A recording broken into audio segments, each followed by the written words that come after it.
Okay, kiddies, this one's going to be kind of a quick one. The Fairies and the Envious Neighbor. Once upon a time, there was a man who got lost in the dark and took shelter in a hollow tree. In the middle of the night, a large group of fairies appeared, and the man, peeping from inside the tree, was frightened out of his wits. After a while, the fairies began to eat and drink and sing and dance, and the man wanted to join in the fun and forgot all about his fear and crept out of the hollow tree to join in. As the sun began to rise, the fairies said, You are so very jolly, and you must come and dance with us again. Promise us."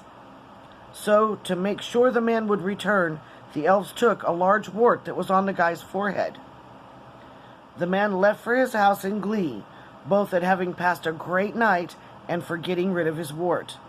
He told the story to all of his friends, who were pleased that he had been cured of his wart. His neighbor, who had also been troubled with the wart, was jealous, and he went to find the hollow tree. Toward midnight the fairies came, as he had expected, and began feasting and drinking, with songs and dances just like before. As soon as he saw this, he came out of his hollow tree and began dancing and singing as his neighbor had done. The fairies, thinking he was the first man, were delighted to see him and said, "You are truly a good man, keeping your promise. So we will give you back your wart."